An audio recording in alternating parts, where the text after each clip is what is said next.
Good evening, ladies and gentlemen. This is Brock Beard from LastCar.info, welcoming you to Behind the Wall, our post-race show after the conclusion of the Bank of America 400 Roval race at the Charlotte Motor Speedway. And congratulations already off the bat, where pending the results of post-race inspection, AJ Allmendinger has picked up another Cup Series win, his first since Kaulig's first win in the Cup Series at Indianapolis a couple of years ago, and after winning the last 4 consecutive Xfinity Series races at the Roval, pulls off his first Cup win at this track. And not only did that, but defeating William Byron, who has arguably had the best season of any driver this year, certainly comes into the round of 8 as one of the clear favorites, still has the point lead there after the reset. And they put on a good show there at the end. Race had a little bit of everything, certainly some controversy and so forth.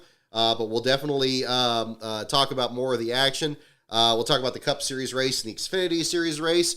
We'll talk about the schedule, the Cup Series schedule that was released this week, as well as a bit of news along the way. We'll try to condense this. I'll try to hit as many of these points as possible here, as well as I would like to also show a special video during this stream. So definitely stay tuned for that as well. I'm kind of experimenting with things a little bit. To show videos. Those of you in the Patreon have already seen it, so this will be something that's coming up this week here as well. I do apologize if my voice sounds a little bit off. I've been fighting a cold this weekend, so I've been kind of going through plenty of tissue here during the race here, so I apologize if I sound a bit stuffed up. I may or may not take some breaks here along the way to do that, but we're gonna soldier on through here, folks, because I know this is a big race for Allmendinger, a big week in the sport and everything, and we got a lot to talk about here before we go into the round of 8 in Las Vegas next week. So we're going to plug on away here too. I definitely also want to give a shout out to Alex Clubb. I definitely wanted to wear his shirt on the show here today. Just came in the other day. I told him I was going to make sure to wear it on the show, and with the ARCA Series running their most recent event in Toledo, where he was competing there, I definitely wanted to make sure to fly the flag for him along the way as well, and wish him the best of luck on his mayoral run as well. Very excited to hear news about that too, so hopefully we'll get some more information. He's outside of my jurisdiction. Otherwise I'd say that he had a vote for me, but that will not be the case. But yeah, definitely wanted to wear that on the show here this evening. Yeah, again, AJ Allmendinger pulling off a thrilling victory there.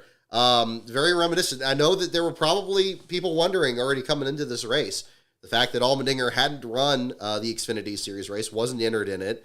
Yet Daniel Hemrick competing in that event to try to keep the team going, not only his effort in the playoffs, but also the team's, the owner's standings as well. But not having AJ Allmendinger in that race certainly opened things up. That definitely changed the complexion of how that race played out. And we'll talk more about that in the Xfinity portion of this show here as well. But Allmendinger, not the fastest car early on, showed some flashes of brilliance, had some decent moves out there, muscling his way through the pack there. It really looked like this was going to be the 23-11 race. Tyler Reddick and Bubba Wallace both looked fantastic early on. Christopher Bell being on the front row as well as the defending race winner. It seemed like all these Toyotas were going to be a real big factor in the outcome of this, and then not really being able to see what Truex or Denny Hamlin or maybe some of the others would have a little bit later on in the event. But then when it came down to it, at that longest stage there at the end of the race, old AJ Allmendinger just worked his way up there, and once he had the lead, he was going to be very difficult to pass. There was the battle, I was about to say with Chase Elliott, but that was more with Christopher Bell. But, a fine effort there out of him in the Kaulig effort. And I know that this is a meaningful one. I always call the Kaulig racing team the dude bros in the sport. And I don't mean that in a derogatory sense. I mean that they are just like so, it's such a tight-knit group, and they wear their hearts on their sleeves. They're very excited when they even get a decent run. And then when they win, I mean, their trophy hunting that they always talk about in the sport, huge for those guys. And I know that this is one that, you could hear it in Allmendinger's voice and see it in the Victory Lane celebrations, that clearly this is a big moment for him. And although they're not in the playoffs and doesn't really have any, contingent of that going forward, it's definitely a big moment, especially as the team is really trying to figure things out for next season. We already know The Justin Haley in the second car, the number 31, is going to Rick Ware Racing next year. We don't exactly know, as was brought up in the broadcast, what AJ Allmendinger is going to be doing next season, that he still would like to stay involved with the Kaulig team. Is that going to be in Cup, Xfinity? Is he going to be full-time or just at the road courses? I'm kind of tending to think that he'd probably just prefer, if at all possible, to do like a Project 91 equivalent there and just run the road courses, and Kaulig just enters an extra car. I don't know how financially able they're going to be able to do that because open teams just make so little money.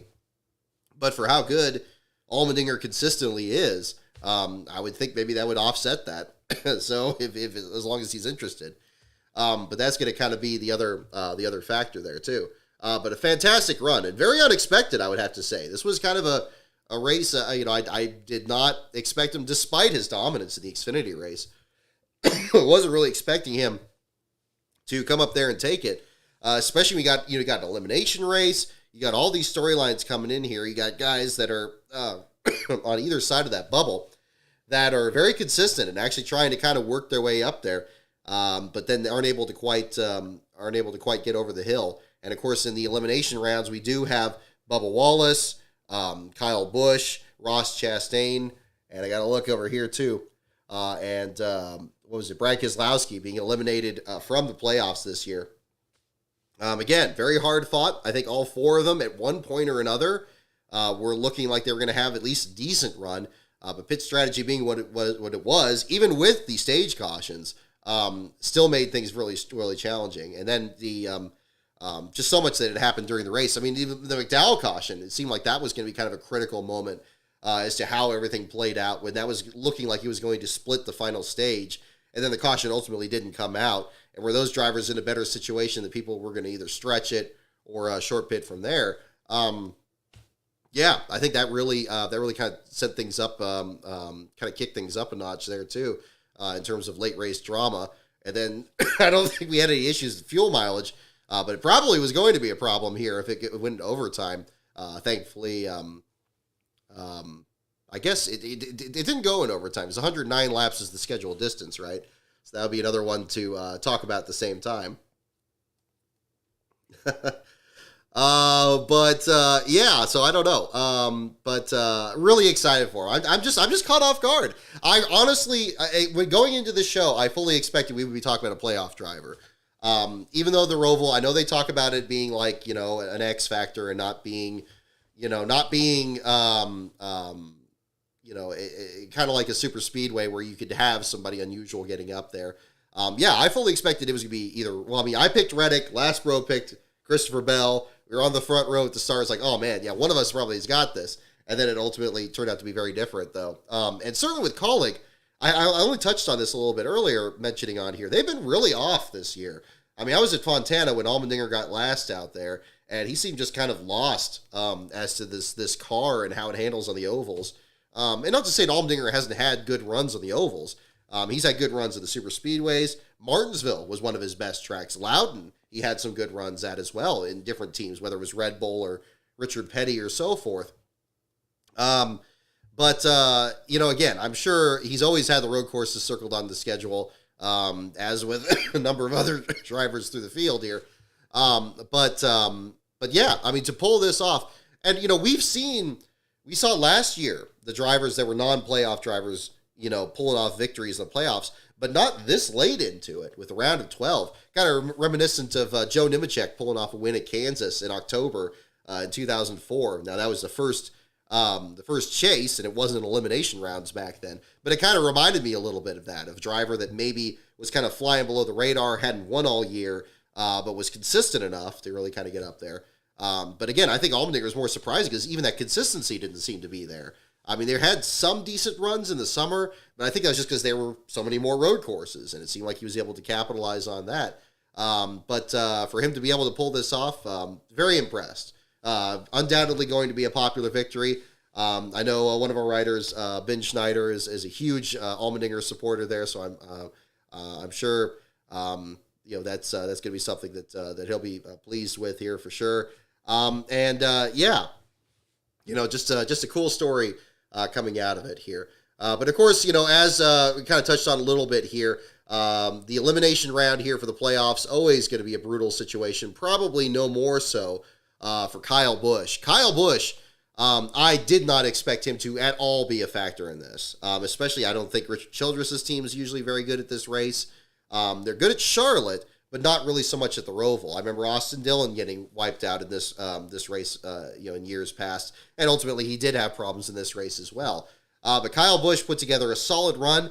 I think he easily had the third best car out there. He ran second for a good portion of it there, but he had the third best car. At the beginning of it, he was probably the third best behind, the Toyotas, behind like either Reddick or Bell, and then at the end, he was definitely the third best behind Allmendinger and Byron. He was enough that he could stay ahead of other cars behind him, and he was gapping Ty Gibbs by a pretty good distance at the end of the race. Seemed like he was really kind of working his way up there, but it just didn't quite work out. And then he ends up about 3 seconds behind the top two there, and not really having a chance to pull off the victory there. So undoubtedly, that's got to be disappointing for him in his first year with Richard Childress Racing. They put together a fantastic season, though, to win at Talladega. Should have won the Daytona 500 when that late race caution came out. Was very much in contention for that. I think the move that Kyle Busch has made, regardless of this outcome, the fact that he's not going to be in the round of 8 or the round of 4, I think it's still something very positive about how well he performed this season. I think he exceeded a lot of people's expectations. You think back to the clash at the beginning of the year, where he and Austin Dillon were trading off second place there, racing Martin Truex Jr. for the victory. And they really served notice that this was going to be kind of a revamped organization. And I think Childress itself, operating 2 cars instead of trying to do a much larger organization like they had in the past with 3 or even 4 cars, I think this is kind of the direction they need to go. And so I anticipate Kyle Busch is going to be even better next season. And we'll see how it goes. I mean, unfortunately, he ended up with some bad runs along the way, had a couple last place finishes this season. But still, I don't think he really has much to really kind of hang his head about. I didn't watch his post-race interview here, but so I can't say if he expressed it any differently. But that's another way to certainly look at that too. Looking further back, Ross Chastain comes home in the 10th spot. He also misses the playoffs. You talk about the Hail Melon and everything from last season. We will not be seeing a repeat of that, not just for the fact that the rules were changed so that you can't do that, but now, unfortunately, Team Trackhouse now eliminated from playoff contention there. I've honestly been a bit disappointed in Trackhouse this year. Yes, Chastain pulled off that win at Nashville, and yes, he probably could have got a couple other victories if things had kind of turned out a bit differently. But they just looked a little bit flat this year. I think just something was just a little bit off with that program, which is unfortunate because I think that they put a lot of effort out there to really revamping that organization and building on what they had last year. But maybe this could just be an example of just some growing pains this season. Maybe they were just a little bit, they accomplished a little bit more and really, captured lightning in a jar with how good Chastain had performed. I mean, going from last to the Daytona 500 to winning at Coda, where Suarez himself nearly won, and then winning Talladega and everything that happened through the stretch run there. I know they were motivated themselves this year about what their 235 was, measuring that distance there behind Joey Logano in the championship race. And I still thought that he was catching Blaney and Logano there at the end when we were covering the Phoenix race last year. If that race went another 10 to 15 laps, who's to say that he wouldn't have caught him there? But that's the problem with that championship round. And not just the fact that it's at Phoenix, where it can be very tricky to pass unless you're just doing some dive bomb there on the restart, going down the dog leg. But also, it's just such a short race, and you can be in a situation like that very easily. So unfortunately, Ross Chastain also eliminated from playoff contention. Going further back, Bubba Wallace in the 16th spot. Just saw his interview before coming on the show here. Him saying that, he, people can't consider him being terrible at the road courses anymore. And I'm willing to agree. I think in a lot of the road races this year, especially his run at Watkins Glen earlier this summer, I think he really has turned things around there. Reminiscent of a lot of drivers who historically have struggled at the road courses and had to find a way to handle them. Sterling Marlin was famously terrible at the road courses. Compared him to, I believe, the neighbor having like a really foul-tempered dog, and said, look, if you want to hang out with the neighbor kid, you got to get along with the dog. And that was kind of his messaging. And around that time, he got a second place to Jeff Gordon at Sears Point in 2000. Very nearly won the race, beat him off pit road at one point, elevated the team. And I think a lot of the road racing, or just whatever a limitation of a driver's ability is all mental. It could be something that, the driver just needs to overcome, whether it's just having a good run or just working with a sports psychologist or whatever. But I think this year was again, still looking for the next victory. But again, getting into the playoffs here, making it through the first round, and coming up just short here of the round of 8. I don't think he has anything to be, hanging his head about there too. And he sounded more positive in his interview, which is good to hear. I know I'm a little dismayed that he's concerned about Phoenix. It just sounds like he's not really enthused about running there.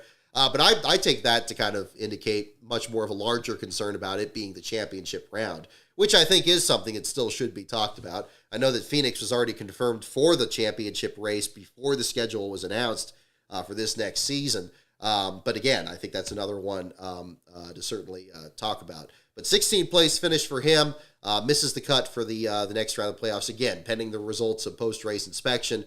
So we'll find out what the story is there as well. And then Brad Keselowski in the 18th spot.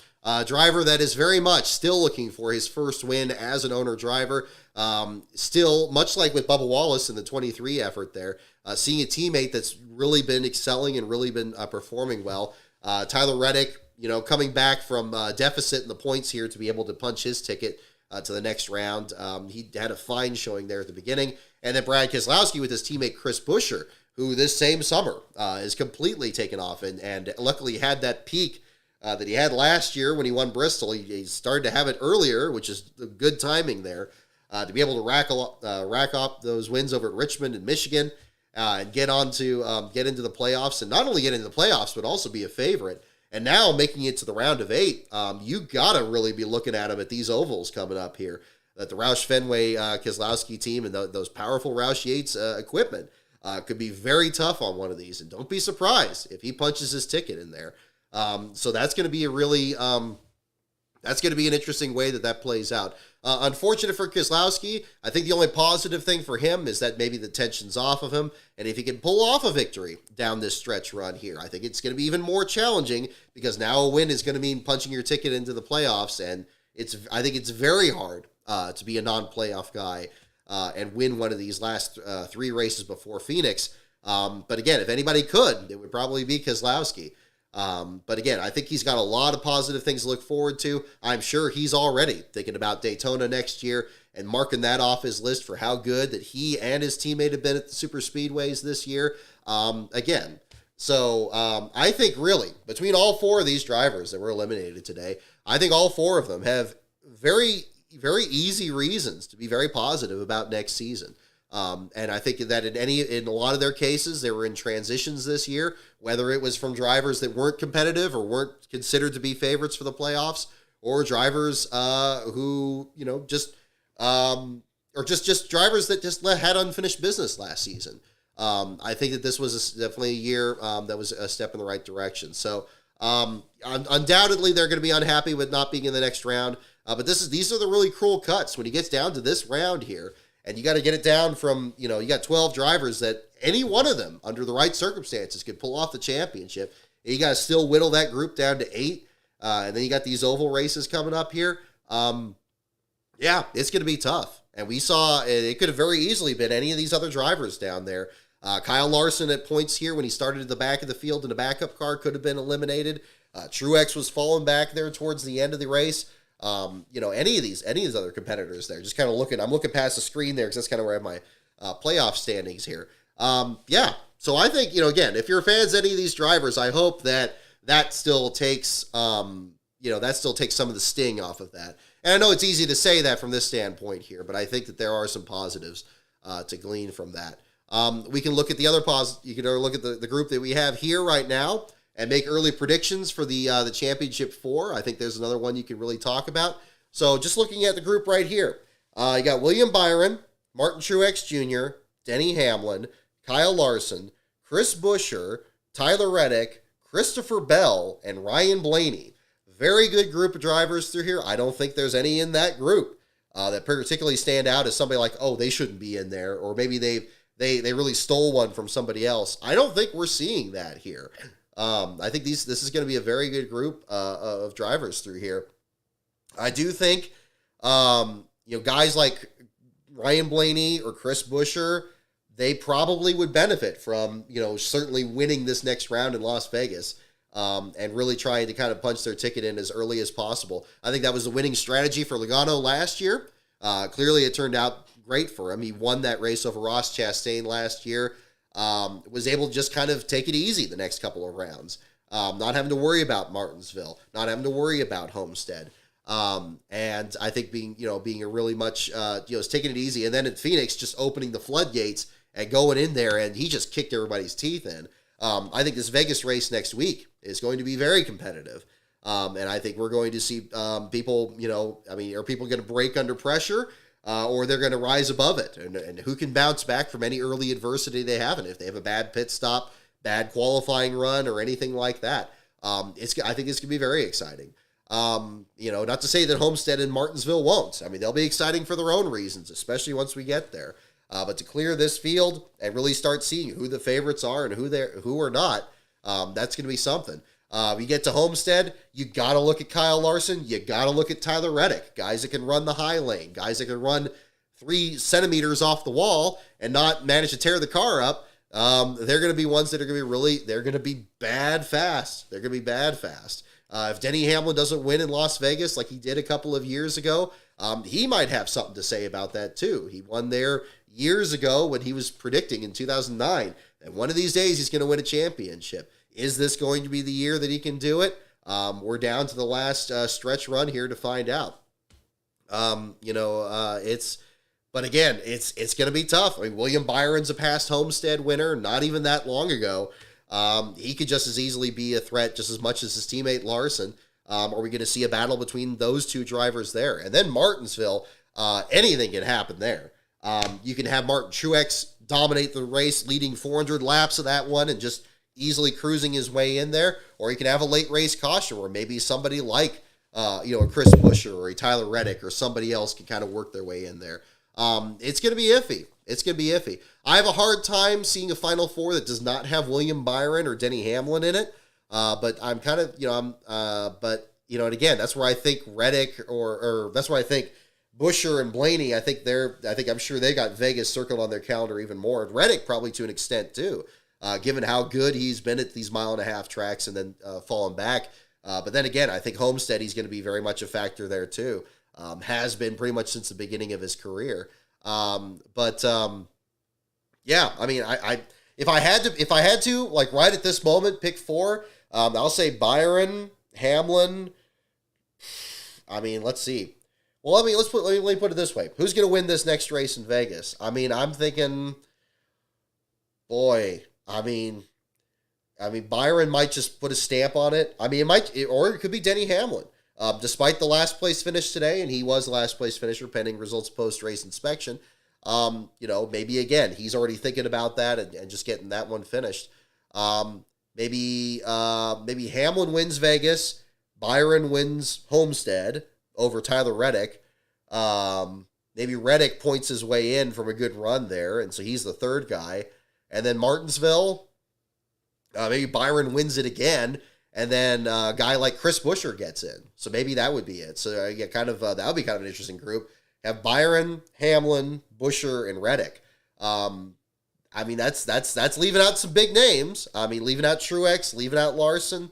But I may go with that. That'll probably be the one I would go with there. I think Buescher at Phoenix would be interesting to see. And Reddick had Phoenix won in the spring before that late race caution that gave it to Byron. It would be exciting to see him have a chance at retribution there to pull that one off there too. So I think that's one that I would look at there. But again, can Denny Hamlin do it? Or he's been just about every position in points, but the guy that's pulled it off. But that'll be the one to look at there at the same time. So we'll see what the story is. Let's see. Excuse me. Looking through the rest of the results here. So we talked about the playoff drivers that were eliminated. Other drivers that just had good runs. Allmendinger, your winner. William Byron, 6/10 of a second behind. Kyle Busch, Ty Gibbs, and Joey Logano rounding out your top 5. Rest of the top 10, Reddick, Busher, Bowman, Elliott, and Chastain, your top 10. Battle at the back of the field. Let's get into that. Excuse me. It's weird. There's times I can say a whole paragraph. There's other times I can't say 2 words, but that's just the way it goes. So 37 cars in the field here.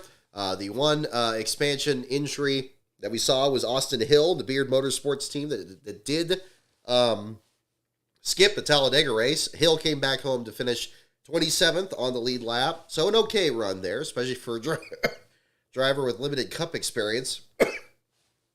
But in the early stages of this race, Andy Lally got shaken to last place after Ty Dillon started back there. Then we had the Josh Bilicki incident with Corey LaJoie. I don't know what was going on there, but I share the concern that the team had too. I don't know, once they got locked together, why LaJoie didn't let off the 78 and just drove him into the fence. That seemed really absurd. I didn't get any sense if there was something going on between the two teams or anything. Some people were bringing up the whole thing with the charter. I don't think that had anything to do with it. But just a ridiculous situation. Probably the angriest I've ever heard Josh Bilicki. He's a pretty laid-back guy, and I've talked to him too, but he was clearly upset about it. And you can't really blame him. They qualified really well. 28th spot for the Live Fast team, especially considering some of the teams they were ahead of. I know a couple of them had issues, like Kyle Larson with his wreck in practice.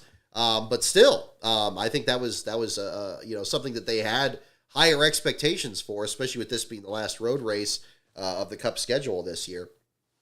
But this put Bilicki a lap down. Stenhouse had been 2 laps down early in the race after a right rear toe link issue. After bouncing off the outside wall, I believe lap 3 he came in. Stenhouse got both of his laps back on consecutive lucky dogs to get back into the race. This dropped Bilicki back to last place as he had fallen a lap down, but wasn't out of the race. Stayed back out there. Bilicki ultimately gets his lap back and climbs back up to finish in the... He actually finished ahead of a few people here. I'm looking at this. 26th position. So actually finished even better than he qualified. So a fine run for Bilicki. But ultimately, your last place finisher, just as it had been at Sears Point, Denny Hamlin, a driver that probably you wouldn't expect would be back there, but did lock himself in on points during the race. If it had to be a last place finish, you could hardly ask for a better timed one than that. For him not to worry about things, especially if things turn out much better for him in the round of 8 here coming up. But Denny Hamlin gets one spin on the front straightaway after Michael McDowell, struggling with the loss of power steering, checks up on the front straightaway. Hamlin gets another spin in almost the exact same spot, exiting that final chicane at turn 17. Spins out, this time gets clobbered by Mike Rockenfeller, knocks out the right rear toe link. They get the car back to pit road. They get the car fixed, send them back out there, but by 4 seconds, 7 minutes and 4 seconds, it took them to make the repairs and get back out there. At the exact moment that the caution came out for Eric Jones and Michael McDowell tangling and taking themselves out, Jones ended up being 36th soon after. McDowell managed to patch the car back together and get 32nd. But at that exact same moment, Hamlin was told over the radio that he was 4 seconds over the crash clock and his day was done. And that is the story for this week here. Again, pending results of post-race inspection. We'll find out what the story is there for the 11 coming into next week. But it also creates a factor for the last car championship. McLeod still leads it with 4 last-place finishes. Ty Dillon can take the lead with just finishing last at any of these next couple of races here. And Denny Hamlin now joins the group of 2 last-place finishes this season, which elevates him already, and I believe it's to the top 6. We'll see how the results look after we get that finalized here, but that will be the story there. So Denny Hamlin, your last-place finisher, again, pending the results of post-race inspection. I believe it's the 9th of his career, and again, his 2nd of the season. Both of these happening on road courses, so very unusual there, too. For those of you scoring at home, I also mentioned Laspro and I picked Reddick and Bell for the win. Reddick finished 6th. Bell finished in 15th. That should carve 11 points off the 24-point deficit to Laspro here. We actually have a 2-point bonus for winning the poll as well.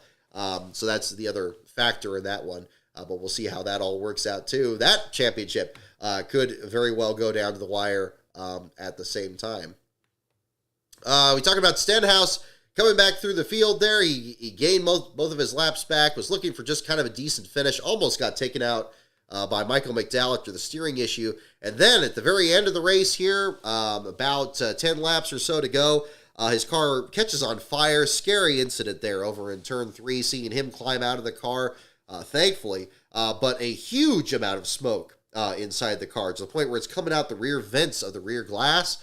That's a situation that, it is completely unacceptable in racing. Fire, I still maintain, I talked about this way back in February with the Ty Gibbs situation at the Clash and the fire he had in practice, and we got to see the way the foam is constructed and stuff back there. Completely unacceptable. And to see the fire, like, again, really bright, right behind the front tires, it looked like at first it was like one of those situations where there's extra fuel coming out of the exhaust, but it actually looked like it was forward of that because you can see some damage to the fender of the car. That makes me think it's the foam again. And again, that particular smoke that comes in there. Foam fires can be very dangerous, very poisonous. And I know there's thankfully air circulation devices in these cars. That needs to be looked at very closely, and I hope NASCAR is doing it. It's been a while. I mean, thankfully it's been a while, at least as far as I can remember. Correct me in the chat if I'm wrong. But I don't think we've had a fire in the Cup Series this year, at least not of that nature, with a cockpit fire, since what happened with Ty Gibbs in the Clash. I feel as I'm saying that I'm missing an obvious example. But they've been definitely less frequent than they were last year. Last year, the broadcasters were downright getting blasé about it, which I really took exception to, because that's a really serious situation. And hopefully something does come about from this, and we'll find out. Scary situation there. Stenhouse ends up in the 3-4 spot, thankfully gets out of the car, but an unfortunate situation for him at the same time. Let's see. We'll get into the Xfinity Series race results here as well. Talking about that. What happened to Todd at the end? I'm seeing a question there, Marco Catania. I'm not sure. I didn't follow. I wasn't really listening to the scanner the last 20 laps of the race, so I'm not exactly sure what the problem was. But Todd he was the 51 car, yeah. Showing him finishing in 23rd spot there. Were you thinking of Zane Smith? Because Zane ended up back in 30th there in the 38 car. I know they did the ride swap there again. Don't exactly know what was happening there at the tail end of that there. Obviously, you had Andy Lally with some problems there too, bouncing the car off the wall and trying to drive to the garage. Car ends up stalling at the exit of the pit road there, which was not an ideal situation for him. But all in all, given how much of a cluster this race usually is, I'm glad that this race had long enough green flag runs. I'm not crazy about the stage cautions still. But we saw enough cautions in between that the strategy was still much of a toss-up. And it was interesting to see whether it was everybody bowling onto pit road during McDowell with the cut tire, or it was Chase Elliott ducking off pit road and making sure not to run over the commitment cone. Right when I think it was the Blicky accident when that happened. Crazy situation on that, but I think that was definitely interesting to see. Let me see here. Kind of going into the Xfinity results here and covering that. So your winner in that one, congratulations to Sam Mayer on punching his ticket into the next round of the Xfinity Series Championship. Beats Cole Custer there at the end, had a dominant car leading 50 of 67 laps. Fine run there for him and the JR Motorsports Group, especially given after everything from last year and the near misses and trying to get to victory lane in the first place. But then actually getting to the next round of the playoffs here, that's certainly a feather in his cap here at the same time. Cole Custer, Josh Berry in third with power steering issues, Riley Herbst in fourth, and then a dramatic three-wide battle for the fifth spot there coming to the line. Kaz Gralla just at 1,000th of a second ahead of Parker Kligerman, with Daniel Hemrick to the inside of both of them. Hemrick comes 2 spots, maybe about 5 feet short of making it to the next round there with the colleague effort. Unfortunately, he ends up, one of the drivers cut there along with Kligerman, missing the next round here of the playoffs. But again, for people who are fans of those drivers, I don't think either of them have anything to hang their heads about. The colleague effort, I think Hemrick is finally starting to kind of catch up a bit this year. I know he had really kind of sluggish start to the year, but then built up enough consistency to kind of get him into that group. and was really trying to kind of fight his way in there to get a decent finish. Didn't work out. The Big Machine team, again, their focus shifts right back to where it had been even back at Daytona, getting their first win together. And for Kligerman to have a stable ride there in the Xfinity Series, for his road course prowess to be seen much more by an even greater audience as being a full-time driver, for all the attention that he'd been getting through these broadcasts here, deservedly so. I think he has a lot to be excited about next year. I wouldn't rule him out at all of making the playoffs next season. I think the Big Machine team has really made a big step forward from where they were last year, where they had Jade Buford and they had Parker Kligerman and they had Nick Sanchez in there, and all three drivers had their share of successes, but they really needed some stability with one driver in there. And I'm glad they didn't try to expand to two cars. I know there's other teams that are trying that, but I think at least we don't know. I mean, I guess we don't know yet. Maybe it's too soon to say. But if they're just going to stay at one car, I think they could be in a very good shape for next season. But that's going to be another one to look at. So Kligerman ends up in the 6th spot, Hemrick in 7th. John Hunter Nemechek comes from last on the grid after an oil leak in qualifying to finish in the 8th spot there. He, of course, already makes it to the next round in the playoffs there. Austin Hill and Sheldon Creed, by the skin of his teeth, gets into the playoffs there. Congratulations to Sheldon, another driver that's looking to get his first Xfinity Series victory. Who knows if it's going to happen here in these next couple of weeks, and then he can punch his ticket to the Championship 4 and return to the side of his dramatic Truck Series championship win a few years ago with GMS Racing in what will be the final weekend of GMS Racing's existence. Of course, Creed now driving for Richard Childress. So we'll see what the story is going to be there. Sammy Smith and Chandler Smith taking 11th and 12th. Ryan Sieg, Myatt Snyder, and Alex Lebay taking home 15th despite serious damage. Lebay continues his streak of top 15 finishes at the Roval, dating back to the inaugural race there. Pretty much all of them with Mario Gosselin's team. Fantastic run for him. I know they hoped for more, a top 10 or even a top 5, but given the damage that he had, that probably would have really messed up just about anybody else in the field. I thought he and the team did a great job on the recovery there. Race not without its controversies. Certainly the one with Jeb Burton and Justin Allgaier going into the first corner. Jeb Burton swinging for the fences, trying to get his car into the show. Jordan Anderson Racing doing what they could to try to make the next round of the playoffs. Can't really fault them for that. But an unfortunate deal. He was right next to Justin Allgaier, puts Allgaier into the wall over at the Tums heartburn turn there. Takes Allgaier out of the race, but not the championship, with him already being locked into the next round. But unfortunately, Jeb Burton misses the cut there at the same time. Terrible deal there for them. But the Jordan Anderson team this year, along with their team owner returning to the track and even racing earlier this season in the Xfinity Series, there's a lot of positives to glean from that this year as well. That team has continued to grow. I hope they don't try to expand to another car, stay as a two-car organization. Jeb Burton gets a little bit more consistency under him there. Parker Retzlaff, again, one of the best drivers that hasn't won at all this year, really has put on a clinic this season. He showed a lot of promise last season and before with RSS Racing, and undoubtedly, I'd be very surprised if he doesn't win his first race next season. That program has a lot to be very excited about. They should be. So that's another thing to kind of look forward to. I know it feels like you could say this about just about any team, but there really are things that these teams can be excited about. And I think that's the other thing to look at. But your last place finisher, the Xfinity Series side, turns out to be Brett Moffitt, your most recent Truck Series winner at Talladega with that dramatic victory that we picked apart on the stream last week.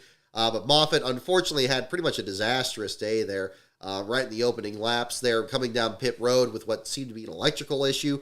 The team trying to get equipment together to try to fix that, and then came back out there, was still running the race laps down. Nobody was falling out of the race, so they pretty much held last place for most of the distance. Then had another issue with smoke in the rear of the car, some kind of an issue with the fuel pump or the system that way. Although it was listed as an ignition problem, it seemed like electrical or fuel pump would probably be a more accurate description of it. Regardless, he ends up with the last place finish, his second at the Roval, first since 2020 at the Roval, which was the race that had the big monsoon rain. Moffitt actually fell out so early in that race, it was before the rain actually hit. So he probably came out of that race, ironically, with probably the most undamaged car in the entire field, if you really think of it that way. But Brett Moffitt now joins the LASCAR championship on that. Parker Kligerman still leads that standing there because we've had so many different Xfinity Series last place finishers this year. Moffitt with his first of the season just makes that even more in doubt. So we're probably not going to see somebody extend into being a front runner again, much like last year, where Bailey Curry made a move at Martinsville with his second last place run and contended with Brennan Poole, his teammate, in the Phoenix race. Will we see something similar this year? We're going to find out. That's going to be part of our coverage at Phoenix next month for sure here. But Moffitt, Allgaier, Ryan Ellis had a couple incidents out there. Unfortunate deal for him, finishing back in the 36th spot. Apparently he had some contact from Sage Karam's car that pushed in the fender. Then he had another incident towards the end of the race that dropped him back and eliminated him with crash damage. Connor Daly finishing in the 35th spot. He had a pretty hard hit off the Oval's turn 4 wall. Gets eliminated in that. And then Jeb Burton, after the aforementioned Allgaier incident, finished the race under power, but well back in the field there, finishing in the 34th position. Other drivers throughout the field there really got a kick out of Jeremy Clements' throwback scheme, the Dale Earnhardt scheme on there. Raja Caruth did a good job bouncing back from the spin that he had in the exiting the first exiting the first chicane rather, to finish in the 19th spot. So good effort for him. Stephen Parsons had some damage after a spin, finished in the 18th spot. Ryan Sieg, again, 13th place run, the SciAps car. But this was very much a story about the drivers that didn't qualify for the race as well. Absolute heartbreak for Boris Said in particular. He shared the story that apparently he had a phone call with Rick Hendrick. They were joking about him driving the car, and then Rick said this is an early Christmas present for Said to be driving the car. Came into this race with a lot of excitement there, but through no fault of his own. It was a failing of the equipment. The rear end failed on the 17 car. Wasn't fast enough to make the show. As a part-time team, they couldn't make the cut. Just terrible. I hope, like a lot of people have said too, that Rick Hendrick will give another opportunity to run some race in the 17 next year. I don't see why he wouldn't. I think Rick's a decent guy when it comes to that, especially somebody that's done a lot of,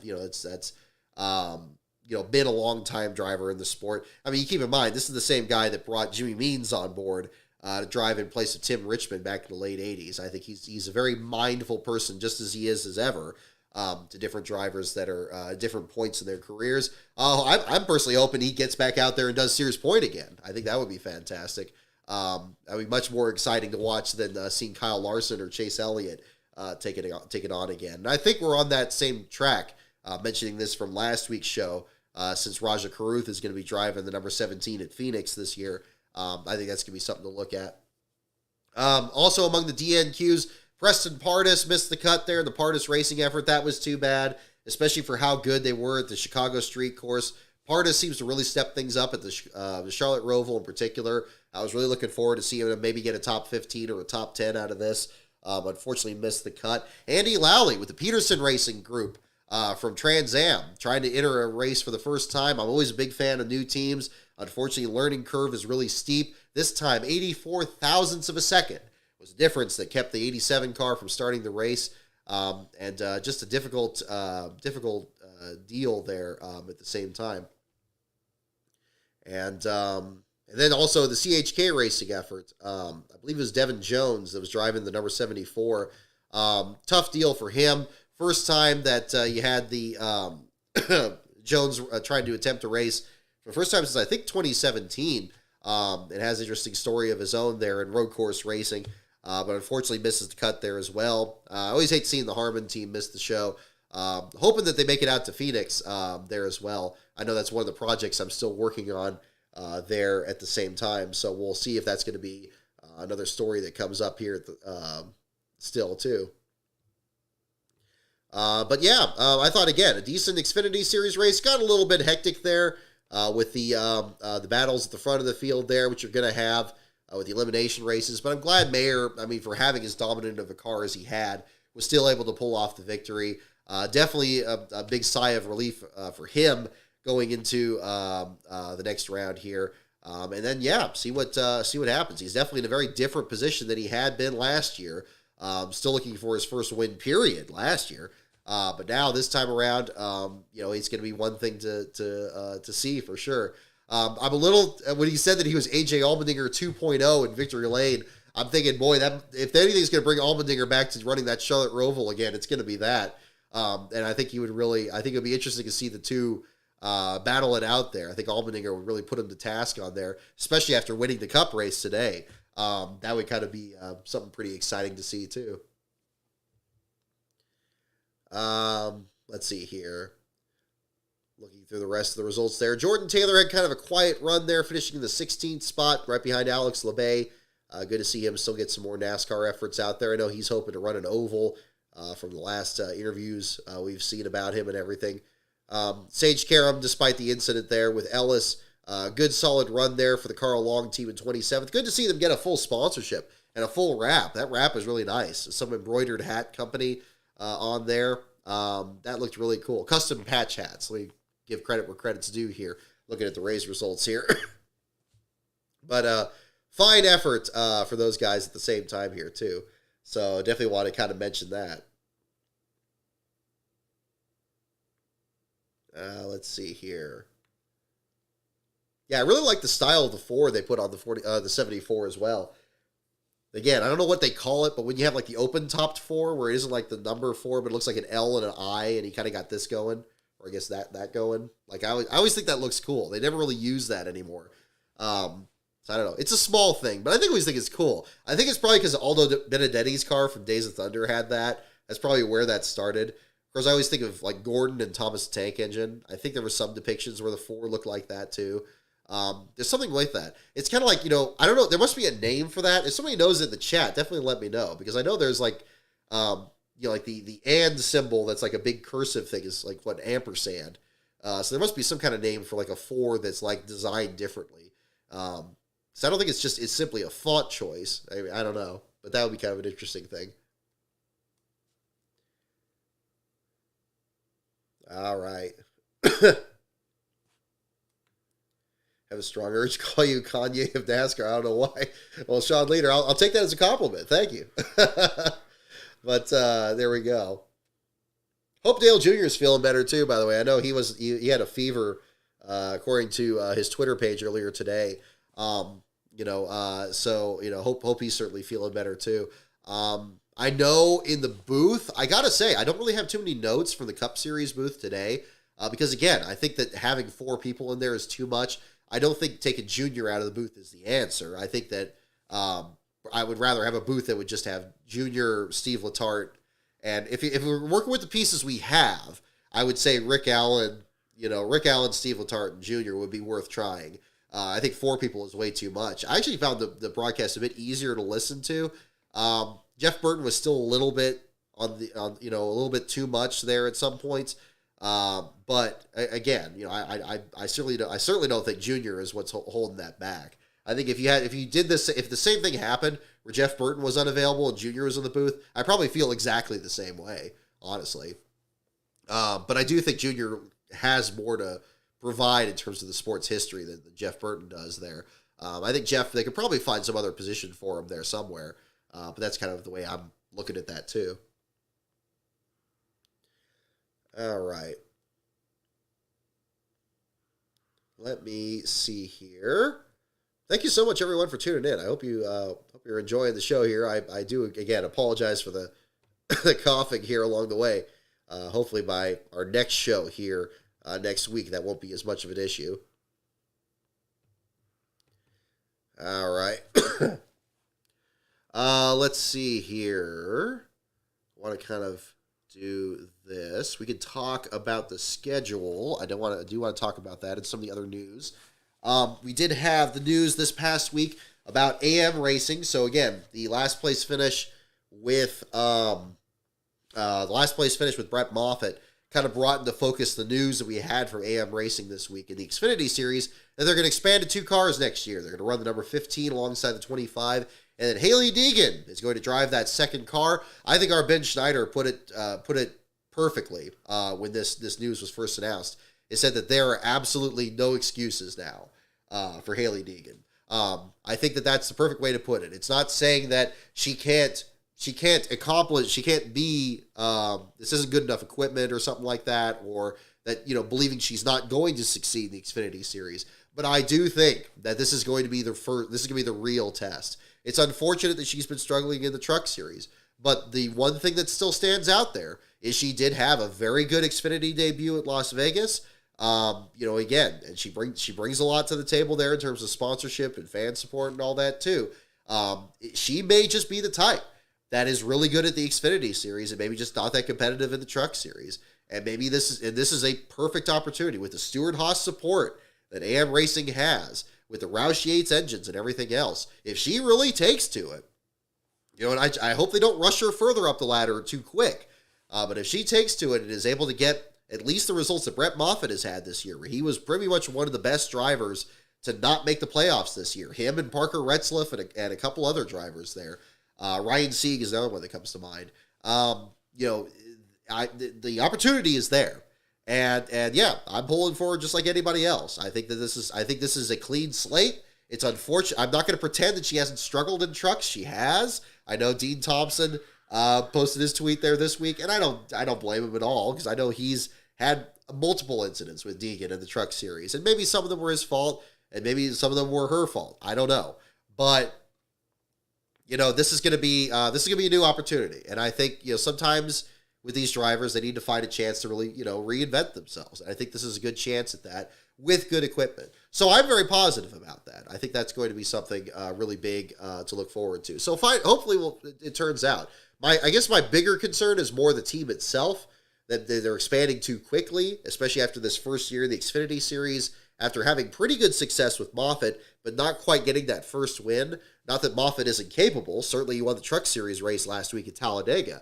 But I hope that the overall quality of the team's performance doesn't drop, because that can sometimes happen, especially for a new organization in the series here. So we'll find out if that's going to be the case or not. Looking at everything else here. So I want to go into the schedule here a little bit, and kind of I got that pulled up. Actually, as a matter of fact, let's kind of can we do the split screen here? I have a different tab up here at the same time. Let me do this.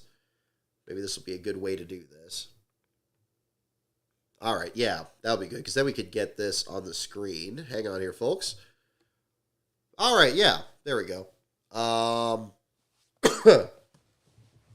So, overall thoughts on the schedule here. I thought for sure when this schedule came up and there seemed to be a sticking point that was pushing this well into October as to what the result was going to be for this next season, I thought for sure Sears Point in the spring was going to be one of the things they were doing. I thought that the track was dropping a lot of hints that they were going to be doing that.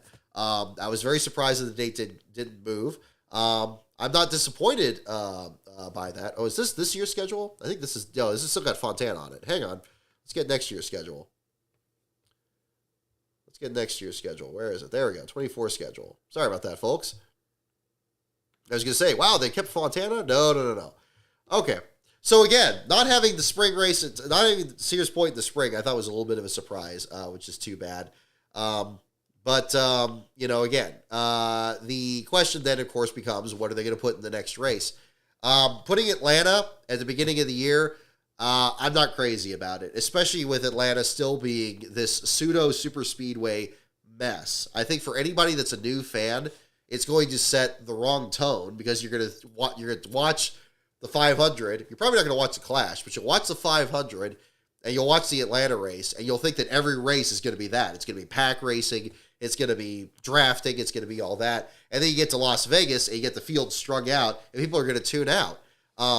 If their goal isn't so much new fans, I always think NASCAR's goal seems to always be new fans. I don't think that's the way to go. I think the second race probably should be a short track or a road course. I think if it was Sears Point, it would say, oh, well, this is like something really different. I didn't know they did this. I was fully expecting, like, okay, yeah, we'll prepare for Sears Point and do that in February, and we'll just kind of make time for that. But yeah, so we'll see. But again, it's already set. It's going to be what it's going to be. I know that there's hopes that maybe the racing in Atlanta does improve, that maybe it turns into something more distinct or a little bit closer to the way the racing is. But we'll see. We'll see how that plays out. I don't know, but it's unfortunate. It's also unfortunate that and somebody was mentioning this. The West Coast swing has not been maintained, so that's too bad. But that's a whole other topic here at the same time. I think if you kept Sears Point on there, that would have been the most logical thing, and then you could have a West Coast stretch. Was that too much of an adjustment? Wasn't that much of an adjustment when you had road course cars at the Daytona Infield Road Course? Obviously, it was at the same track, so maybe not, but you did have to bring entirely different cars back during the Gen 6 era, so I don't know. Looking through the spring here, we're still doing the Easter race at night, and we're still doing the Mother's Day race. I'm not crazy about both of those, particularly the Mother's Day one. And again, I'll keep beating the drum on this, and I get it. Some people, it's just a greeting card holiday, and some people don't, may not, get along with their mothers, or maybe it doesn't apply to them, or something like that. I still think it's a different experience. I think for mothers of race car drivers, going to the track is a very and having children that run in the races is a very different experience from fathers. And it doesn't mean that it's better or that it's correct or that or one is right and one is wrong. It's just that it's different. And in point of fact, a lot of NASCAR history hasn't had races on Mother's Day. So there seemed to be an understanding why they don't really do that. Or if you're going to do it on Mother's Day weekend, do it on Saturday night. Why can't they do that? I don't see the issue. And especially if it's going to be throwback weekend, where geeks like me are going to be absolutely, gaga about it because it's going to be all about the throwback weekend. You couldn't even make it like a date that maybe, you miss it because you're going to do something for Mother's Day or something like that. It wouldn't be a big deal. You could argue amongst yourselves about what race that would be, but it wouldn't be Darlington. I wouldn't pick that for that. I still think that's wrong. I think that goes all the way back to the 86 Atlanta Invitational, when they ran the All-Star race away from Charlotte for the first time, and they ran it on Mother's Day, and nobody was there. And NASCAR doesn't seem to want to acknowledge that. I know they're looking for other benefits and trying to capitalize where other sports aren't doing it, but maybe other sports aren't doing it for a reason. That's the kind of issue. So I'm not crazy about it. I don't like it. I think personally and professionally, it makes things difficult around that time. And again, I know Mother's Day doesn't mean the same thing for everybody. And for some people, maybe it means nothing at all.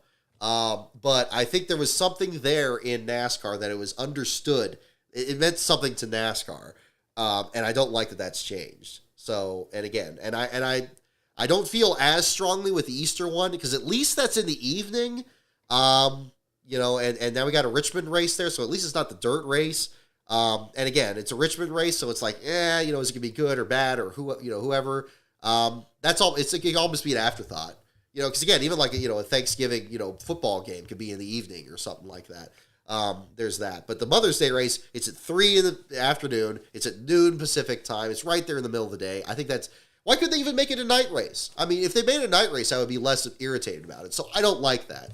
Honestly. And I've already said a lot about it on the shows in the past, but I may be barking up the tree by myself on that, but I'm going to keep doing it because I think it's wrong. I do think it's wrong.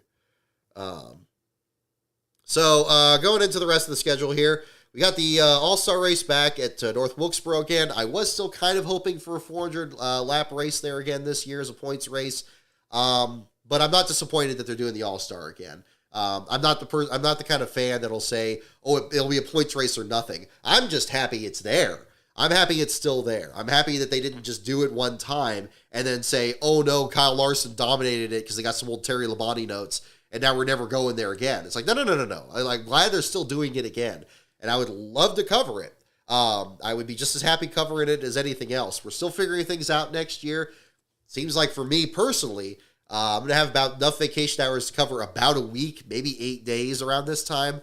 So I've really got to kind of capitalize on making the most of that. The area I'm looking at for trackside coverage next year is going to be in that block here between the Worldwide Technology Raceway on June 2nd, Sears Point, and then the inaugural Iowa race on Father's Day weekend. Either, it would be two of those three. So kind of linking them together that way. It would either be traveling back east to St. Louis, and then following the transporters back to California for Sears Point and then back home, or the opposite, doing Sears Point, then go back east for Iowa. That's kind of looking at the big plan that I'm kind of thinking of for next year. We're probably not going to do a race in the fall. We're kind of thinking about something different there. It would maybe be front loading things more in the summer, just to kind of shake things up a little bit. I'm very excited to do championship weekend this year. Still waiting on hearing back our credentials, and I want to count chickens before they've hatched there. I never take that for granted. But hopefully we're all set on that, because next year we're probably not going to be doing the championship. We'll probably be doing a different venue there along the way. So that's kind of what we're looking at. On the same note here, I'm glad the Chicago Street Course is back. They had everything working against them this year with the weather and everything and the local politics. Apparently, there's still some question about if the same local politics are going to screw with the race next year. So we don't know what's going to be happening with it. But hopefully we'll find out. I think that'll be another thing to look at. But, that's going to be another story. I'm excited about the Iowa race in general. That's why, again, I'm split on covering that or Gateway. I think both of them would be interesting venues to check out. Iowa has been waiting in the wings for a long time. It used to be one of the best standalone Xfinity races. You got guys like Drew Herring that would compete for wins there. Ryan Preece, back when he was a Gibbs development driver, that was one of the tracks where he kind of got his feet under him. Tommy Joe Martins had one of his first best runs in Xfinity in Iowa. I'm kind of talking myself more into Iowa here. I know there's going to be a lot of attention there. I'm worried we might get in a situation similar to what we tried to do with Milwaukee this year with our coverage, where they simply just didn't have enough room for the media that was attending there. There might be an issue with that. So that's maybe where I'm kind of leaning towards Gateway and maybe something that's a little more established, even though it's only been a couple of years they've done it. But yeah, it's fine, but we'll see how that goes. We got New Hampshire in June instead of July. That's okay, I guess. Lastbro really enjoyed himself at New Hampshire this year. It seemed like he really sold it to me. I don't know if we're going to be doing that this year. Probably not, but that'll be something. The Brickyard 400 was something I was kind of thinking about doing as well, especially since they brought back the name, the PPG sponsorship, and most importantly, running the Oval. That's going to be exciting. Probably going to still be watching that one from home there. I like that they have the Olympic break there at the same time, because actually the last Olympic break, I think I recorded the audiobook for the Derek Cope book, but it was a very handy time to kind of catch up on projects through the summer there, because that season does get long. Hopefully next year after the Olympics, they consider moving one of those back to Mother's Day. We'll see how that shakes out. So we got that too. So we still got Sears Point pretty much on the same weekend, June 9th. That's fine. A-okay with that. Richmond gets the traditional Watkins Glen weekend. So Watkins Glen gets moved into the playoffs, where Atlanta, again, has to step its bizarre foot in there. I don't know what it is with that track, but I've said it on the show before. It just brings out the worst in me. I don't know what it is. I just don't like what they've done to it. I don't like the kind of racing there. And I don't like that it gets to be the first taste of the regular season for people after the Daytona 500 and the beginning of the playoffs. That's ridiculous. I know there were different things that were moving around, much like the cutoff race being the Southern 500. I think you're going to see much less. It's going to be very, very hard to market the Southern 500 as the, oh my gosh, anybody can punch their ticket and make their way into the playoffs and maybe they'll do it. No. The Southern 500 is the ultimate measure of driver skill. Whoever wins that, what it's going to be, the way to remarket that is to say, who's going to set the tone for the playoffs? Who's going to be the guy, who is the grand poobah there? Who's going to be the guy that's going to absolutely crush everybody under their heels? You're not going to get a weird winner of that unless something really weird happens there. Look at all the circumstances that had to happen for Regan Smith to win there in 2011. And, the way that played out. Not necessarily impossible, but exceedingly unlikely. Exceedingly. Especially down the stretch there. I mean, unless you have a driver that's, maybe like a Kyle Busch that is having a difficult year and hasn't won all season and, all that. That would be about the only scenario you'd have. You're not going to have somebody that's new or somebody with a small team or somebody winning that race. You're not going to have somebody that's not a playoff favorite win that race. That's going to be challenging. Like if it happened that way this year, Chase Elliott, who you would be looking at. You'd say, okay, this is Chase's last shot of making it in there. knowing that the family has that pedigree at Darlington and that they would be good at there and pulling off the win. Um, Daytona, unfortunately, I mean, having it that next to last round, I mean, it's going to be a crapshoot still, but I mean, obviously they moved it so that it doesn't have to be on Labor Day weekend, and I get that. I think it's nice to maintain that tradition. And it still has some significance to the playoffs, but it's not going to have the same significance. And I liked having the Daytona as a crapshoot at the last race of the playoffs, the last race of the regular season, because really, yeah, I mean, somebody that's going to get in there at the last second, they're probably not going to do anything in the playoffs. You may as well have the 16th spot be a complete toss-up, and then, you know, maybe the guy will surprise you, get to the round of 12 or not, but more often than not, they're going to really struggle there. So, yeah. Watkins Glen meet in September. That'll be cool. I think a lot of people are talking about the visuals of it. Having the fall leaves and everything in the trees there. That'll be cool. That'll be different. Hopefully they don't have more problems with rain, although they have rain tires, so maybe that's a moot point at this point. Bristol Night Race is a cutoff. That's fine. Kansas, Talladega, the Roval. People were saying originally the Roval wasn't coming back. That's still changed up. But that's another one to look at. I guess I feel fine about it, especially after today's race. That was okay. That was serviceable. It wasn't just completely bonkers, even with the different, big-time drivers that really had a chance to get it in there. And I'm glad that I forgot how long of a race the Roval was, too. So it's good for an elimination race to have it be a bit of a gauntlet, too. Don't have it just be something really short. Bristol Night Race fits that bill, too. And Martinsville fits it for the last round. I think Martinsville's assured itself a good spot there. Vegas, Homestead, Martinsville, keep that the same as this year. Fine. That's okay. Championships at Phoenix. I'm definitely of the camp that as much as I enjoy covering Phoenix for the championship, I still think Homestead's the superior championship round. It should have the only race it has, should be the championship. It's absurd to still have it. I mean, it's good that it still has a direct role in who's in the championship for, but it would be just such a better shot at the finale there. So that'd be another place to look at. So we'll see how that looks. I'm pretty happy with it, especially since, like I said, I'm not really planning on doing any coverage of the races in the fall. A lot of those are going to be out of venue anyway. Kansas will probably be the closest that maybe we consider doing. Those are ones we're kind of looking at. So we'll see how that shakes out. I need to cut away for just a moment. I apologize. I sound a little bit more congested here. I'm going to come back in just a sec, and then we'll do trivia. And I got a video to show you guys as well. So stay tuned for just a moment. I do apologize, but I will be back in just a sec.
Okay, we are back. All right.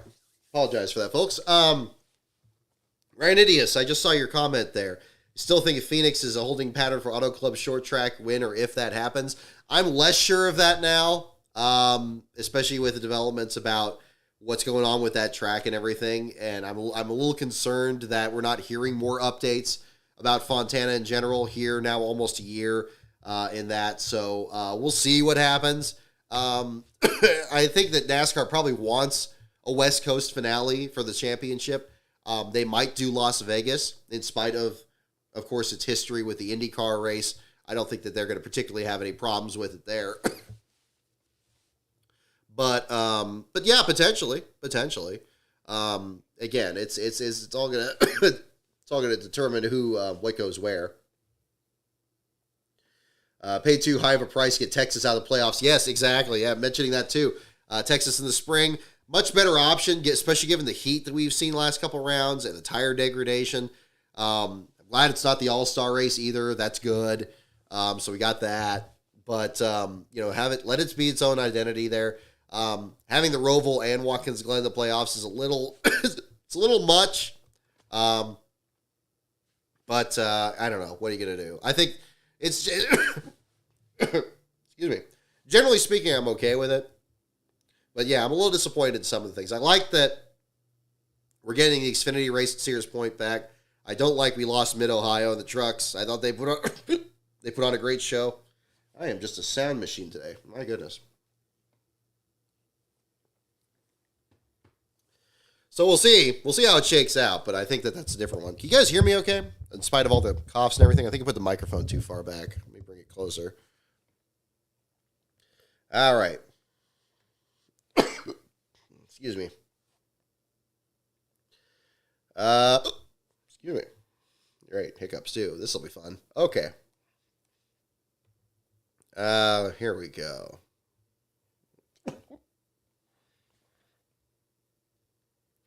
All right. How about this, folks? Let's go ahead and jump into our trivia segment here, and I'll have you guys pick which category you'd like, and then while you're picking it, I'm going to get ready to play this video here for you guys. So we do have a little audio-visual thing. Hopefully the sound works. Definitely let me know as soon as possible if the sound is not working. We're still perfecting the technology here at Last Car headquarters, but I think we're getting pretty close to where we need to be. So fingers crossed. Okay. So go ahead and pick your category in this you like. We're going to do some late 90s questions here to wrap up the show this evening. Again, the categories are NASCAR, pits, teams, tracks, drivers, and the wild card. Once again, NASCAR, pits, teams, tracks, drivers, excuse me, and the wild card. The hardest one to say, I guess. All right. Okay, so we'll do some questions there shortly. And can I do this? Oh, we got an interview with Balicki there about Toby Christie got an interview with Balicki after the race, so that's good. I'll have to post that there at the same time. Alrighty. So, let's do this. Hopefully this isn't too loud. Alrighty. This video that I'm about to share here is going to go live tomorrow. But for those of you who are here in the live stream, I thought it'd be kind of fun to share it with you guys in advance. It's already been seen in the Patreon, and that will be this. Ladies and gentlemen, we have a release date for the Derek Cope book, but I'm going to go ahead and let the video play. I'll leave the chat on there if you guys like. But again, if you don't like it with the text on there, you will see the video there without. Well, you'll see the video live tomorrow. So we'll just play it on here. I want to see if it works, though. So let's test this out. Oh, I can't click there. Let me click here. Even though he had yet to run his car at full speed, Derek Cope had been running in second place for nearly half the 1990 Daytona 500. Now, with 5 laps to go, he was leading, but in a car built to such narrow tolerances that a dent in any of his rolled fenders could take him out of contention. To win, he would have to keep immaculate, a car that was on the verge of spinning all day, and thanks to his crew chief was closer than it had ever been to out of control. And he would have to do this with tires that were older than those of the series' most intimidating driver and the day's most dominant car, which now sat just 2 positions behind, filling a corner of his rearview mirror. The odds seemed stacked against him, but Derek had never been more ready. I knew that, I had to run flat. I had pedaled the car all day. I took care of it, squeezed back, make sure, and I knew that if I had a shot to win this thing, now I had to run flat, run wide open. To be at that track at that time, whether as a competitor or a spectator, no soundtrack is needed. It is the sport at its most magical. In just a few hours' time, one driver will not simply have won a race. His life will have been changed forever, anointed as Daytona 500 champion. Here comes Joe Cope down on the inside. Earnhardt slopping back. Something is amiss. Here comes the field driving for the finish. And on the outside, it is car number 10, Derek Cope. Something amiss on the Earnhardt car. Coming to the line. It's Labonte pulling up and an amazing finish. The Whitcomb Racing Team has won it. It's a dream come true. Cope off the fourth corner. Here's the checkered flag, and Derek Cope wins the Budweiser 500. Derek Cope will win his first ever Busch Grand National race. It's on the pole, guys. 28.77. You're going to have to battle me. I'm going to be a thorn in your side, and I am going to qualify this car, and I'm going to put it in the field, and I'm going to make one of you guys go home. But I had to sit at home on the couch watching you guys do it, what I want to be doing. Now I'm going to send somebody else home, and I'm going to be there. And that was really the way I felt about it. Do you still feel that way? Absolutely. All right, and that is it. So there you go. So what you guys think? Just something a little put together there. I've shared it with the Copes there, and there are clips of Cope in there. There will not be clips of Cope in the audiobook, just to be clear. I mentioned that you'll see this in the caption tomorrow. But the book will be out November 14th. That is this November 14th, 2023. An advantage of self-publishing the book, I can set the release date much sooner, and especially since the last trailer I posted was in 2021, during which, of course, right after I announced it, of course, Derek was running the Daytona 500, and then Starcom Racing shut down, and they've been up to more things since then. Derek and Alicia have been. So I definitely had to make sure the book was updated, which is one of the reasons that the book got moved to this year. So yes, the book will be coming out November 14th of this year. It is going to be both in paperback, in ebook, and in audiobook. And the audiobook will be narrated by me. So you will not have that issue from the last one there. Again, anybody that bought the Waldorf audiobook and is not satisfied with it, please let me know. Please send me a direct message or an email. I will make sure you get a code to a free copy of the audiobook for JD, so you have that. I'm not going to make you buy the same thing twice, of course. So yes, so this will be available. We're going to make it the same price as the JD book, which is $19.99. We are still working on book signings. In the meantime, we'll be just doing that by mail. I may do a stream on the 14th, which will be the release date. That'll be kind of something fun there. I'm still kind of working out details on that. We'll probably get that finalized after we do the Phoenix coverage. But yeah, so hope you guys enjoyed that there. A little bit of fun with the video and the original audio clips that I consulted for writing the book.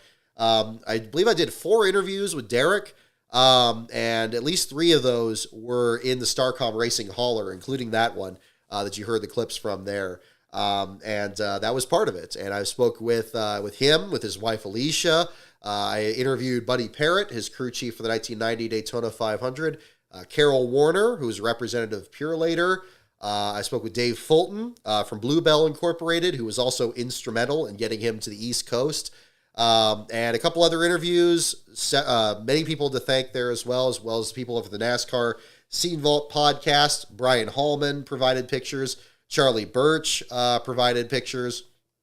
Ryan Daly, who did the graphic design for Starcom Racing's cars, did the graphic design for the cover, which was, and then the actual drawing of the Russ Hamilton Sr. picture provided by Charlie Birch was done by our good friend Robert Taylor up in Canada.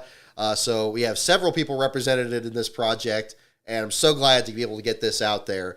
I don't have any paperback copies right here. I won't have those until after the release date comes out. So I'll basically see it in print about the same time you guys do. I have ordered a couple test copies to make sure the pictures come out as clearly as they could. Again, it'll be black and white pictures in the book. It'll be about the same size as the JD book as well, too. So that's going to be the deal there. So, yeah, we're going to get that done. And that's been the big focus here the last few weeks. I was kind of looking back at some of my emails this year. I think the last manuscript review we did was way back in February. And then we were working on, made a couple changes to it, got the audiobook finished, took the outtakes out of that, getting the cover design finished. We're still getting some reviews together and passing it around, getting a couple media contacts here involved. And then hopefully by the time, I also have something planned for Phoenix as well. It was intentional to have the book come out after Phoenix. So we'll be able to kind of spread the word about that too. I printed some more of those little cards like I did with the JD book. And I'm going to be giving those out to pretty much anybody I run into at Phoenix. I don't know if I'm going to check with my contacts here to make sure there's nothing. I know nothing else I need to keep in mind. I don't want to get in trouble doing it or anything either. But anybody that's curious about it, I definitely want to make sure to kind of spread the word about it there too. So that'll be another part of it. So then that'll be set. And really, especially after we're kind of getting back into working on the videos here at the same time. That was really my plan, especially after the Cope book came out, to be able to focus more on that. So the focus will be both promoting the Cope book and getting the videos together. And yes, I saw a comment on here. Is the JD book available? Yes, it still is. The trick is, if you go on Amazon, I'll actually drop the link here in the chat. That'd probably be more sense. So you can see that. But it is available still on Amazon. It is also self-published. I had to republish it, which is good because it allowed me to make a second edition of it with several new updates. So actually the audio book that I recorded is actually the most current version of the JD book. And it has a slightly different picture of one of JD's cars on the cover as well. So you can tell which is the first and which is the second. So yeah, what I do not want you to do, I know there's some people that have like listings where they make it really expensive because it's out of print. But you do not have to pay that much for that. Definitely just get the listing here. Let me pull it up. I'm looking at the second screen here. Yeah, so we can get that deal. There it is. Yes, it's $19.99 in paperback. It's $9.99 in Kindle. And it's also available in audiobook through Audible. And let me get the link here. You can check that out. The link to the Cope thing is not available yet. We're not going to be doing advance sales there or pre-orders. There's kind of a different... Amazon's going through a transition with that. And even my editor doesn't know exactly how that's going to work. So we're just going to go with the sure thing. We're just going to promote the release date and just focus on getting it ready for that date. So that's going to be kind of the focus. Let me get this pulled up. We'll get trivia here in just a sec. I know we're delaying that a little bit. But I'm just going to make sure I got to open another tab here to drop this in the chat. So yeah, if you're interested in the JD book, the listings for the print book, the ebook, and the audio book are at that link right there. So that should work. Let me make sure that's working. Make sure the link is active. Yeah, there it is. Alrighty. So yeah, so that'll be the deal there with that. So that video trailer will go live tomorrow on my channel. So you guys got a preview of that there too, and you'll be able to share that around too. I'll be spreading more word on that in the meantime. Let's see here. Make all my answers Bill Elliott, I'll be fine. Yeah, there we go. Exactly. Alrighty. Okay, so we'll do a couple questions here, and we'll wrap up for the evening. And we'll go up. Hang on. Get a little disoriented looking at my screen on here. Okay, there we go. All right, so which category came out in front? I didn't see while we had here.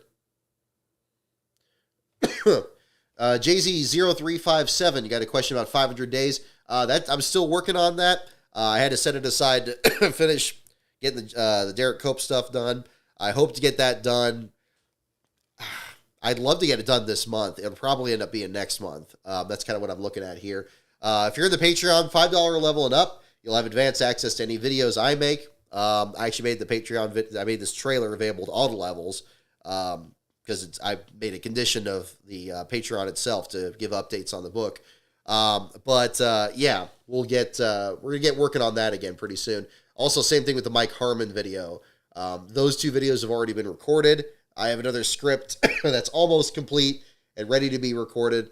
So I think once we get some free time here, we'll be able to kind of get that set up there. It's just been a matter of getting that correct. So, oh, hey there, Racer 106 2000. Thank you for joining in. You're just in time for trivia. Wildcard one. Okay, let's do some wildcard questions. Let's get wild here, folks. And I also have a super chat I need to catch up on too. I saw Beast of Metal. I haven't forgotten about that. Thank you for that at the same time too. I want to make sure I get you. So I'll do that while we're after I get this first question out. First question: what country music siren did Darrell Waltrip name a car after? What country music siren did Darrell Waltrip name a car after? That is our first question for this evening in the wild card category. In the meantime, let me make sure I get the super chat here from Beast of Metal here. And again, big thank you on that. These are not expected, but always appreciated. Beast of Metal 1989 says, the issue with running any Saturday night race is that Zoomers don't like them and won't watch them unless it's inherently special like Bristol or Daytona, and NASCAR is chaining itself to Zoomers. Well, I mean, it's a valid point.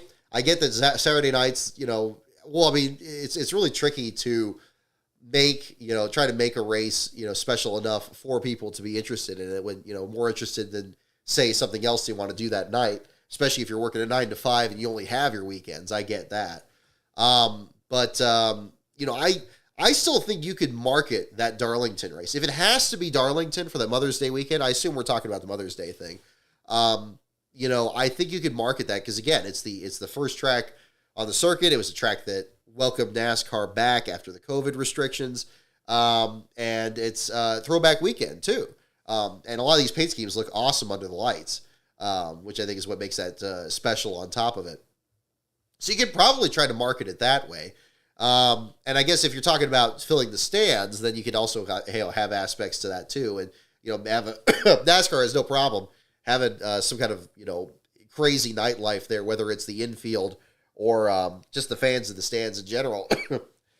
But that would be something else to do. But again, I think if they're going to do that, it shouldn't be on Mother's Day itself. It should be the night before. Just make it, if you made it the night before, I didn't have a problem with it when they had Kansas be that race for those many years. So I don't know.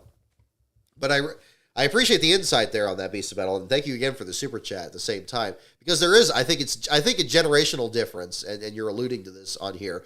I think there is a generational difference that's a factor in why this may or may not be treated as like it's a big deal by NASCAR. I still think it's a big deal, but again, I understand that not everybody does. But I still feel like the sport kind of historically made a big deal out of it. So I don't know, but I still think it should change. I mean, it would also be a pretty well-timed off weekend at the same time too. And again, not saying that it's, that Father's Day shouldn't be just as important either. I mean, why not both? I don't have a problem with that. If you have one off week in May and one in June, I mean, I don't think anybody's going to really be complaining about that. I know that people say, when I was discussing this earlier, there was one fragment of the debate, because it always goes different directions, was like, oh, you think, Father's Day isn't as important as Mother's Day. It's like, no, I didn't say that. It's like, look, it's different. I think you could make a good argument as to why both should be off weekends. For Father's Day, it'd be a good time for the crew members to be able to be with their families and so forth. And I know you already have a sport, thankfully, that's over before Thanksgiving and Christmas, when you have basketball and football games and stuff that are already played on those holidays, or New Year's on top of that. But yeah, I think that's another part to look up. We'll see. Definitely getting the guesses here. We got, I'm hanging in there, Thomas. Thank you very much. Doug, I guess you're Dolly Parton, Cole Swindell, Jody Messina, Loretta Lynn. Shouldn't have been a race on Easter Day. I agree with that too. Again, make all three off weekends. I mean, who's to say? Just, the schedule is already too long. I think there's always been a problem with that too. I keep waiting for them to revisit that, but they just don't seem willing to do that. It's the double dates at tracks that's the hang up. That they really need to get past that. They're very slowly doing it, but they're having to do it very passive aggressively, which I'm not crazy about. I mean, I think that's how they were able to make Texas and Pocono and Dover and Michigan kind of scale back. But they need to do it with every place else. And I really do think it can be worked there. I did not see the Bathurst 1000. I apologize. I was pretty rough last night, so I turned in early yesterday, so I did not see it. I would have enjoyed seeing it for sure, but no. I did see a bit of the ARCA race, which is why I got the Alex Club shirt on again here. And join the club. I'm waiting for. When I was wearing this downstairs, the family was saying, "Why does it say join the club?" That would have been perfect. It's like, that's good. Alex, if you're watching, man, that one's for free. Here we go. But yeah, go back to the question here. What country music singer or what country music siren did Darrell Waltrip name a car after? And the answer is indeed Dolly Parton. A lot of you got that one. Dolly Parton. Matt Parsons, you got it. Beast of Metal, you got it. Brian Davis. There you go. All right. Alrighty. Next question. Who won the 1963 Daytona 500 despite running out of gas on the final turn? Who won the 1963 Daytona 500 despite running out of gas on the final turn?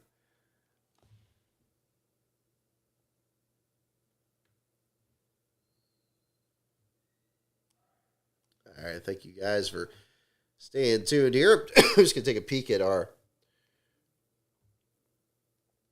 list here. Do we have anything new from Tech Inspection? I don't believe so.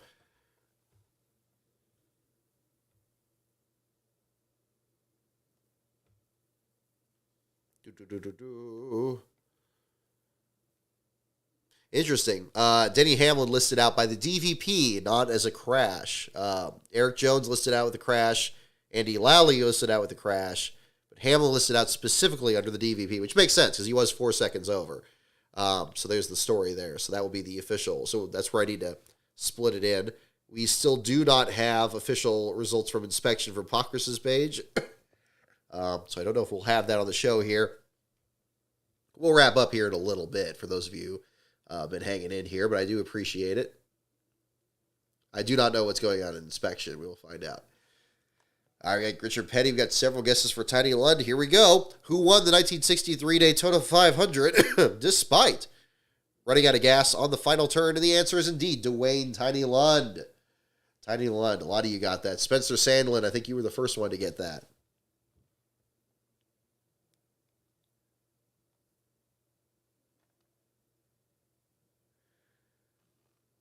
All righty.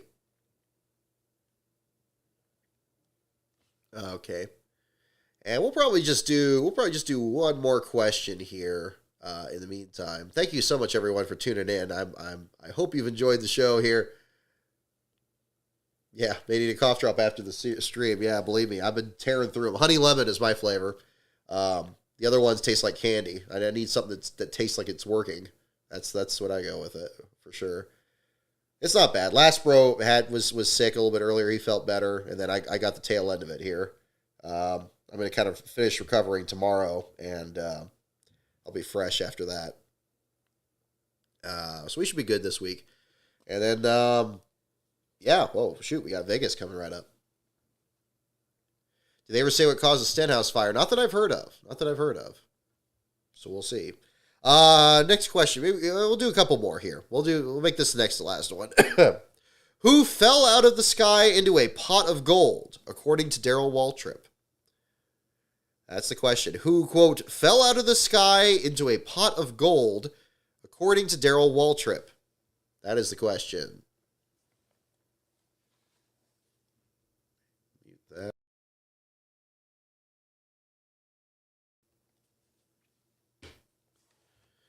All right. Alrighty. Who fell out of the sky into a pot of gold, according to Darrell Waltrip? Matt Jaskell, good guess. Tim Richmond, we got other guesses coming in. Yeah, we don't know what year, so we don't know what era. This is, again, a late 90s thing, so it could be anything up to then. It could be a much older quote, especially given Darrell's career, it's hard to track. Who, quote, fell out of the sky into a pot of gold, according to Darrell Waltrip? Jimmy Spencer, Jeff Gordon, Earnhardt, Tyler Reddick. Oh, we got a good question. Here. Evil Knievel or Johnny Knoxville?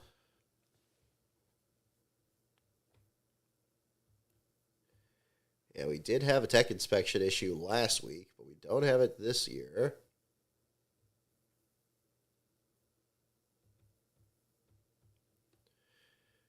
All right.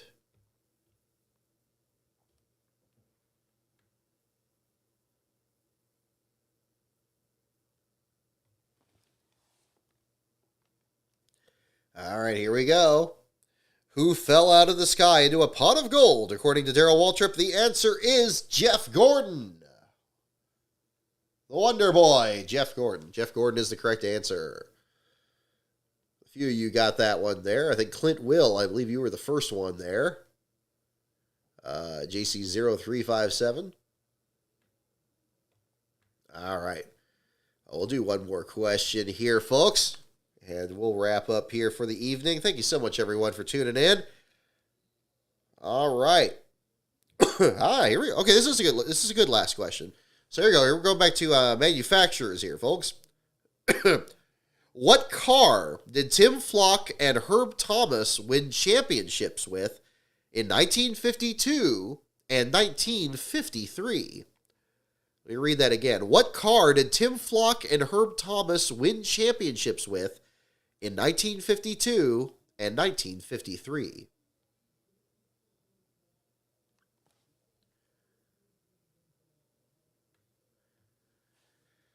Alrighty. What car did Tim Flock and Herb Thomas win championships with in 1952 and 1953 is the question. Championships. So I guess it's for the Hudson Hornets. I guess for AMC. Oh, maybe was this too easy? Was this too easy of a question? We got everybody saying the Hudson Hornet. I'll read it one more time. What car did Tim Flock and Herb Thomas win championships with in 1952 and 1953? And doggone it, the answer is the Hudson Hornet. You guys got it. You're too smart. You are too smart. This is always a very sharp chat room here, folks.